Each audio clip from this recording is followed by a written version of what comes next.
All right, guys, the video that a lot of you have been waiting for. This is the tour, full review, well, not a review, just mainly a tour of my native Titan 10.5 and how I have it set up, how I have it rigged, how I have it modified. And again, I can't take credit for these mods. Some of them were my ideas, but I didn't do the mods. My buddy Ramel, aka the Wizard, did pretty much everything modification wise to this boat. So big shout out to him, big thanks to him, because I'm loving this boat, I'm digging it, and I'm excited to show you guys today how exactly I have it set up. So let's start at the front. So the front, one of the things I wasn't too crazy about with the Titan series was the handle orientation. It just doesn't make sense to, I mean, you can do it, but with as much stuff as I put in my boat, this handle orientation and pulling it with the Boondocks landing gear, not the easiest thing in the world. So added a handle, can change the orientation, super easy to pick up, super easy to pull, no problem. Of course, we got our headwaters flag. This guy sits in the back of my truck, so you need that safety flag for people behind you. Big modification and change to this boat is the front hatch. The front hatch typically comes with a rubber seal. And what we've done here is we've added a lid. So pretty sleek design. These little tabs, you just flip them over. You open it up. We've got a nice seal right here to keep it waterproof. No water's coming in there when that guy's down. And the big thing about this hatch that I like is the cargo net. So now we have an area dedicated to throwing some miscellaneous items, some things that you might not need every day, but may come in handy every so often, such as, you know, your Yak Attack Visi Carbon Pro. You got an extra sweater in there. You never know when it's gonna get warm or get cold, sorry. I've got a towel in here. I've got extra line. We've got some miscellaneous things like batteries. We've got a lure retriever, extra sunglasses, first aid kit, you never know. And these are self-explanatory, but necessary.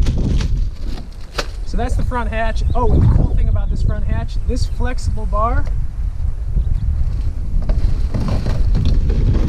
it all comes right out. It's removable. So that's pretty cool. If I want, I can store more stuff in there. Not that I think I will, but it is an option. And then all you do to get this back in, just kind of wedge it in there, and you're good to go. So that is one of the things I really like about this boat now, is the front hatch upgrade. Always carry a net with me. You know, I usually just keep it up here. We got some deck matting right here just to keep it a little more silent. So that'll sit right there. Sometimes I put it like that, just depends. Always keep a net with me. Just to talk about these, but I don't use them. We've got rod storage right here. You can store rods alongside the boat. I don't use them. I store them in the back vertically, but you do have that option with this boat. Pedal drive, I don't think I need to explain this too much, but the pedal drive is obviously one of the reasons I love this boat and the you know, native series boats in general. Forward, reverse, you know, you drop this right down into the hatch.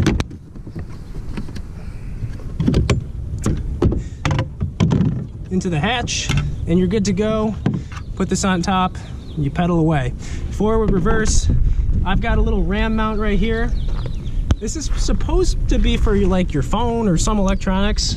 I just put my net there, but it is a nice option to maybe put a camera there if I want to. But that's pretty cool. And then I changed out the pedals too. So we got some bike pedals. I think these are mountain bike pedals. I don't know. These are an upgrade pedal, and they give me a little bit more surface area to pedal and a little bit more grip.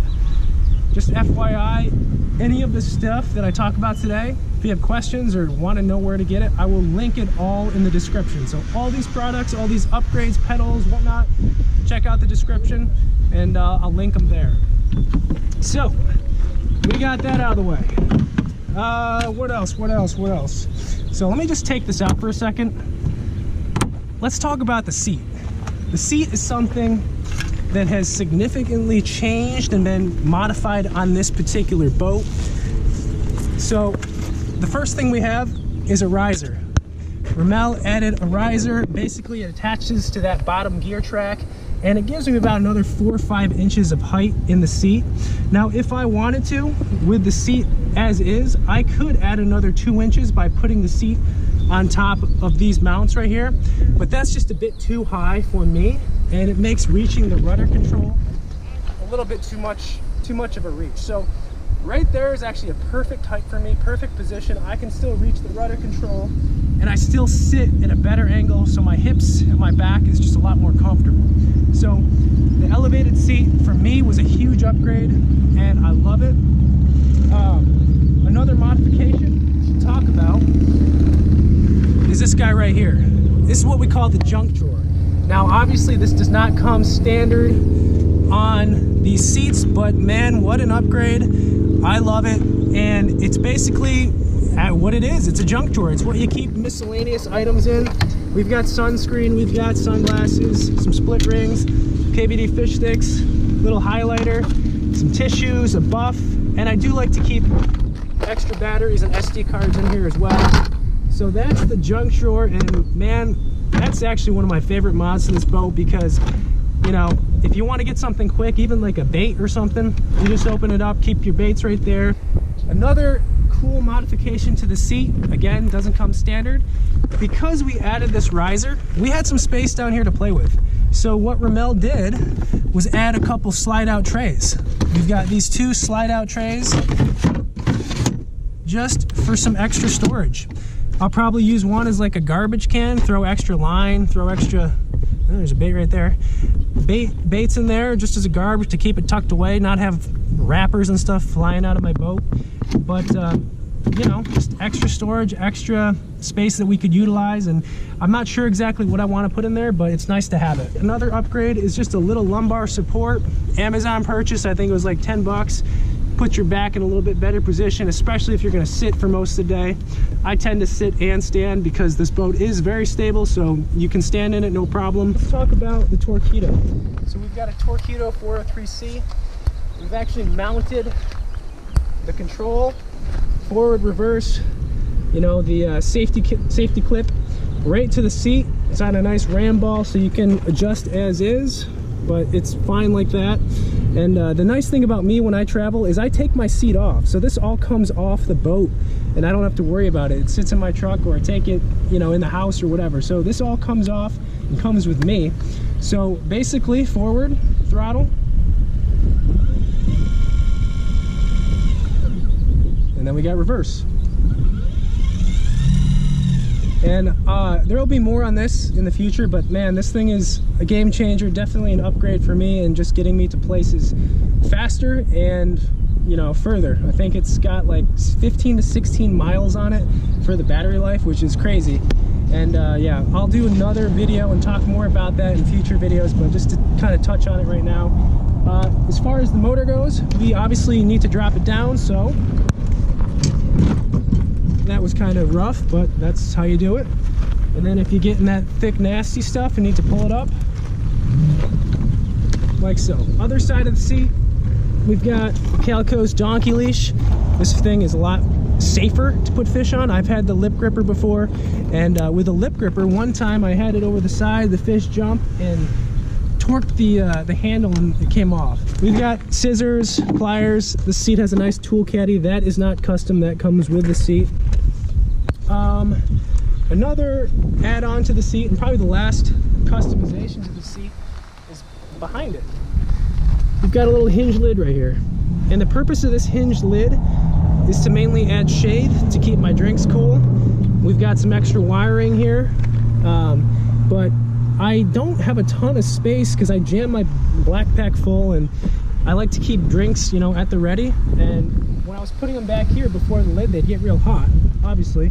So that lid should add a little extra shade and keep my drinks a little cooler. We might line it with some kind of insulation, we'll see, but for now that's going to be pretty cool. I do keep a paddle with me. We got a motor, we got a pedal drive, but I do keep a paddle with me just in case. It just tucks right there. Boondocks landing gear, a must-have if you have a bigger boat, especially the Titan series. Pretty self-explanatory. Those wheels pop on, and then you can stow them up when you get in the water. Here's our batteries. Here's where we get power. we've got two batteries. We've got the Torpedo battery sitting under the seat, tucks under there nicely. Again, we might find another spot for this, maybe inside the boat, maybe put both batteries inside the boat, but we're gonna have to drill some holes for the wiring, so that might be another upgrade in the future. But we've got the Torpedo battery, and then we've got the battery box. You guys have asked a lot of questions about this box. I did not make this. My buddy Mike, you guys know Mike, he made the box, and I did a video or a little snippet on it in Kentucky Lake on him talking about the box, so I will link that in the description, as well as the time in that video where he talks about it as far as parts and whatnot. But this is pretty cool. We've got two switches if you want to come on over to the other side. This box has two switches, okay? So we've got a voltmeter switch. Turn that on, you can see your voltage. We're at 13 volts right now, so plenty of power. And then we've got the on switch. So that on switch will basically turn these guys on. We've got a cigarette lighter port, which, you know, you can add a few more USBs if needed. Then we got two USBs here. This wire right here is my USB. I plug that in right there, and this will go up to my camera, my GoPro mount. I start the day like this, plugged in, turn it on, forget about it. It runs all day. I could actually run a camera 3 days in a row if I wanted to. No problem. That battery is going to last me a while. The nice thing about this battery box is this clip right here.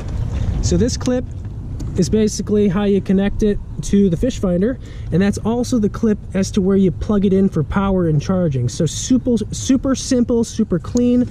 That's in. Finder's charged now, or Finder's got power now. Transducer, I'm not fancy like a lot of guys and put the transducer underneath. I just go with, you know, the swing arm, the Ram swing arm. It's easy for me to put on, easy for me to take off. I've got balls, Ram balls, that I just put it on like so, twist it, and it drops down just like that. So, you know, that's how I've been doing it for a while, and it works, so I'm not going to change. Running a Ray Marine Dragonfly as far as fish finders go. On the side here is where I stow my hog trough. Fits nice and snug. And then the last thing, you know, to this boat really is the black pack. I mean, where I keep my rods, you guys probably know about the black pack. We've got rod holders lining it. If I'm really struggling, you might see 11 rods on deck, but typically it's only around 8, maybe 6. But black pack is pretty sweet, nice and spacious. If you want to come in close, I keep my lunch in here. Always got to have lunch. I eat a lot of food. I keep my keys, my wallet, extra camera stuff in here. There's some rust strips, some extra mounts, fishing license. That's in there. Stays tucked away. Keep extra soft plastics in here. And then I keep all my boxes in here. I've got 4 Gamakatsu G boxes in here, such as chatterbaits. Love these boxes. They go in like that. And then I've got some big boxes. I'm on the Delta, so you know I've got to have a lot of frogs, so I've got a dedicated big box for frogs. And then this is some of my bigger baits. We've got some swim baits, some gantarelles, we've got a bull shad, we've got an S-waver, and then some floating grass burners. So that's that box. But yeah, that is pretty much my boat. NRS Chinook PFD, keep my phone in here, whistle, all that safety stuff. But that is my Titan 10.5. I mean, this has been one of the boats that I've actually done a lot to, or Ramel's done a lot to, and really have upgraded and done some modifications, and I love it. This is by far my favorite boat that I've owned, and you know, it's a good tournament boat. Again, this is not for everyone. Let me just say that right now. This is not for your average angler. If you fish a lot like me, you fish tournaments, it's a great boat because, again, it's got a lot of money into it. And I know that a lot of the times you guys don't get into kayak fishing to spend a lot of money. It's a cost-effective sport. This is not cost-effective, but again, it's what I love to do. It's my passion, so to me it was a good investment. So that's my boat. Again, anything that I mentioned in here, including some of the mods, I will link in the description. Yeah, leave a comment below, tell me what you think, and yeah, that's the boat. Hope you guys enjoyed the tour. Thanks for watching, and I will see you in the next video.